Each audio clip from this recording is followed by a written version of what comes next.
大家好，欢迎来到 K 线西游战法频道，订阅我的频道，读懂 K 线背后的秘密。今天是北京时间2022年11月27日下午的1点34分，在这里呢为大家解读比特币的行情。首先呢，我们还是看一下外围市场表现啊。道指呢，我们看到啊，经过这一轮的周线级别上涨，西游呢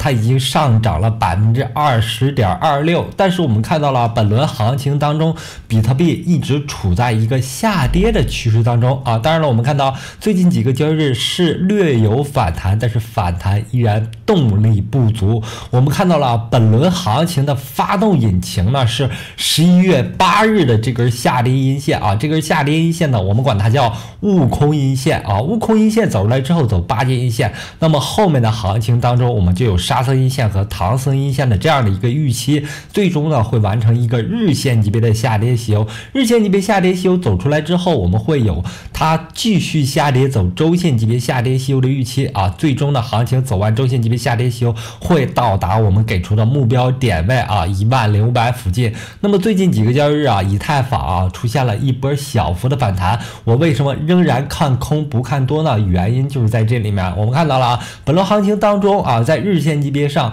依然处在围绕悟空啊，围绕这个8节阴线震荡的这个势力范围，在行情当中呢，没有出现任何的标志性的阳线的出现啊。在这种情况下呢，我认为行情依然是下跌趋势啊，没有标志性的阳线呢，代表着没有上涨动能。在这种趋势下呀，下跌呢依然是行情当中的主要方向啊。那么通过日线级别的下跌趋势啊，我们可以把时间级别切换到小日线来看。那在小日线上，我们之前给出了4次波谷之后发生下跌，那么行情走到这个位置上呢，我们仅仅看到了3次等位置的波谷。这个等位置呢，大概是在$16000附近的这个区域上出现了3次等位置波谷。那么3次等位置波谷的途中呢，我们看到3次反弹，第一次反弹呢16%的反弹，第二次反弹呢大概是最高8%的反弹。那么第三次目前为止它的最大的反弹幅度在第3轮的反弹上，它依然是8%左右啊。然后后面的行情当中，如果外围市场美股出现下跌的话，势必会影响到比特币让它进入到第4次波谷。因为我们看到外围市场已经反弹了20%了，并且出现了周线级别的上涨西游。周线级别上涨西游之后，正常呢应该出现4小时到日线级别的回调，并且如果下跌的趋势放大的话，会重新回到下跌通道上来，最终引发美股快速的下行动作但是呢，上一周应该说本周因为今天是周日本周呢出现了一个极端的行情它在完成周线级别上涨西游之后，又单独走出了一根周线级别的阳线那在这个阳线的影响下呢，美股没有发动下跌，那么比特币呢也在这个相对的一个震荡的位置上盘整但是我们看到了美股和比特币相比比特币已经出现了一个非常弱势的情况美股已经出现了周线级别上涨西游20%的反弹，但是比特币不断创下新低并且在反弹过程当中也是出现很弱势的结构所以呢，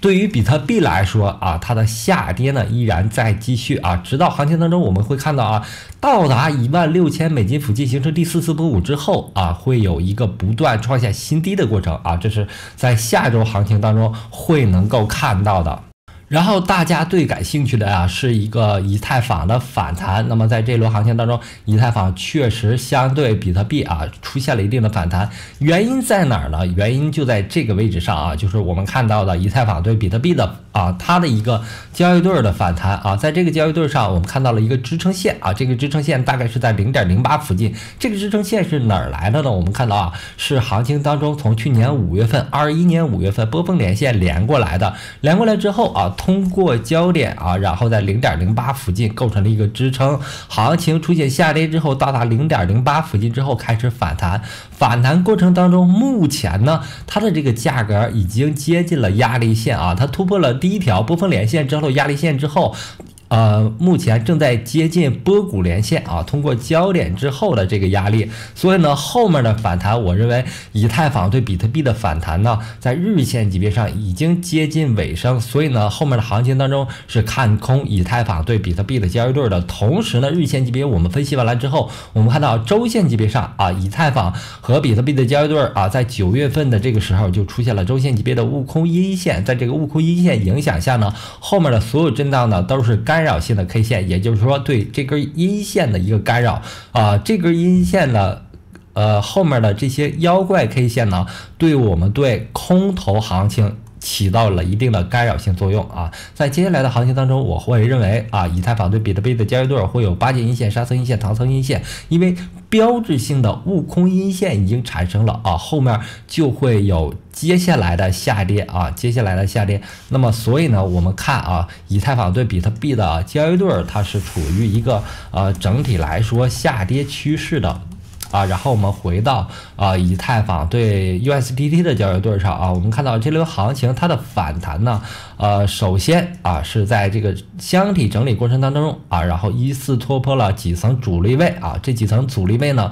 依次是5月份波峰连线形成的位于1400美金的阻力位，然后突破了144均线，突破了169均线在发动突破的过程当中遇阻于1700美金，1700美金是4877高点波谷连线连过来之后在1700美金遇阻之后发动了下行动作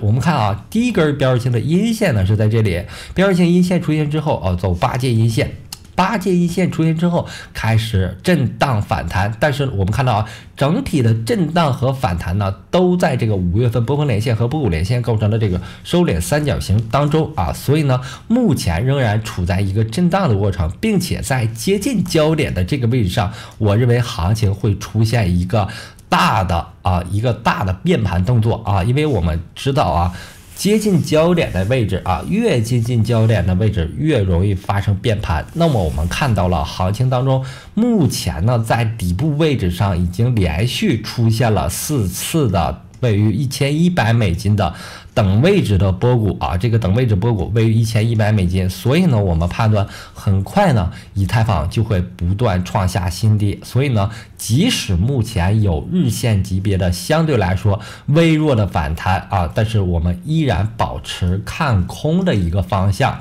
那么在行情当中，我们看到了以太坊在小日线级别已经突破了144和169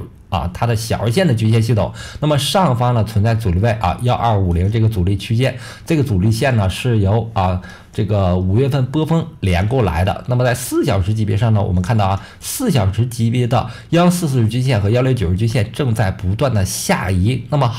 行情走到这里面，我们会看到它的重要的阻力线就在1250到1300这样的一个区间。我们可以认为上方呢存在3座大山，这3座大山是非常不容易发动真实的突破的，并且我们在以太坊的行情当中并没有看到一个非常好的阳线作为多头的一个启动机在这个位置上我们看到了一根阳线，但是它是因为超跌之后的迅速反弹引发的在接下来的行情当中，我们更多的看到的是围绕这个收敛区间进行的回补和震荡。我们可以理解为第一根阳线呢，它是对伤口的一个紧急处理，紧急处理之后血还流完之后再次发生反弹，只是对伤口的2次处理，可以理解为去医院去进行缝合，但是这个伤口呢依然会疼到最后呢，这个伤口会最终的得到修复一般会经过1、2、3次的修复过程，修复完毕之后这个伤口不疼了，好了，伤疤忘了疼，就是这儿来的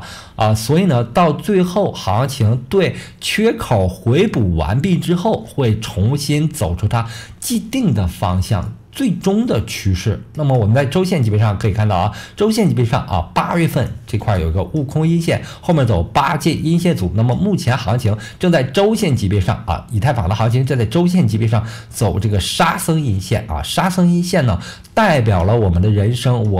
生多震荡，所以呢，即使在周线级别上，这里面也出现了更多的震荡但是后面的行情当中有了悟空，有了8节，有了沙僧之后，唐僧阴线很快会到来，所以呢，目前对于以太坊还是看空的并且呢，它已经出现了左低右高的一个双底动作啊，双底动作这个位置呢，你看起来是双底，但它实际上是一个接力式下跌的过程。为什么还这么说呢？你嘴怎么这么硬呢？原因就是在行情当中会出现很多这种平行结构。在前面的行情当中，我们看到4到6月份啊，出现了一个连续的下跌呀，连续下跌。这是周线级别的连续性的下跌，连续下跌之后啊，发生了回补动作，回补动作完成之后，我们认为啊，行情当中还有平行式的下跌，会与4到6月份的这波下跌相互平行，最终呢，让以太坊到达它行情当中的底部位置。我们给出的底部位置是260美金啊，大概是在12月中旬会出现这个点位。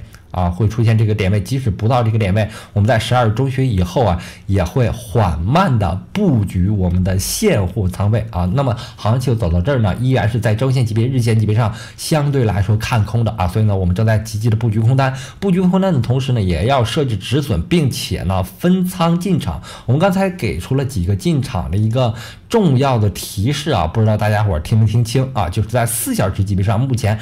上方阻力重重，特别是在12250到1300这个区间上啊，我们面临3座大山啊，一个波峰连线，一个144日线，一个169日线。所以呢，在这个重要的阻力位附近啊，缓慢布局空单，最终分布式进场，控制仓位的同时设置止损啊，一定会获得后面行情当中趋势上的利润。昨天山寨币说了几个啊，特别是要重点注意的是 REN 啊，毕竟在这个以太坊网络上，目前质押量是非常大的，并且呢，目前我们看到了啊，在日线级别上啊出现底部特征之后，突然放出巨大的量啊，当然了，这个量能呢，我们要注意的是它的价格便宜之后啊，它产生的量能很多是虚的啊，因为我们看到它的价格呢已经相对于高位啊打了基本上96折，是打了96个折扣，96%的折扣啊。那么行情最低点呢，距离它的高位啊，仅剩4%的最低4%的剩余价值。那么在这种情况下呢，我们看到日线级别上啊。11月25日的这根阳线叫悟空阳线，目前走在8件阳线的这个势力范围。8件阳线之后呢，可能会有沙层阳线和糖层阳线，这是一个上涨趋势的上涨细游啊，有可能出现一个上涨趋势的上涨细游。同时呢，在日线级别上，我们看到了目前受阻于144日均线和169日均线这个位置呢，如果发生真实的突破。也就是说，明天早上8点币安重新开盘之后啊，它能够站上0.125之后啊，它就会有一个站上这个阻力均线的一个动作，那后面行情可能就会有多头方向上的一个机会啊。毕竟现在目前 REN 作为行情当中的热点是可以进行关注的。同时呢，我们可以关注的是Mask 这种目前来说它正在跟狗狗币的行情，我们看到狗狗币最近也是在这个日线级别发动了一波行情我们看到它的这波行情呢，你看这个低点正好打到这个144和169之后形成 W 型双底之后，发动了一波这个日线级别上涨细游。那么道指币属于这个推特板块推特板块的币种还有 Mask、Mina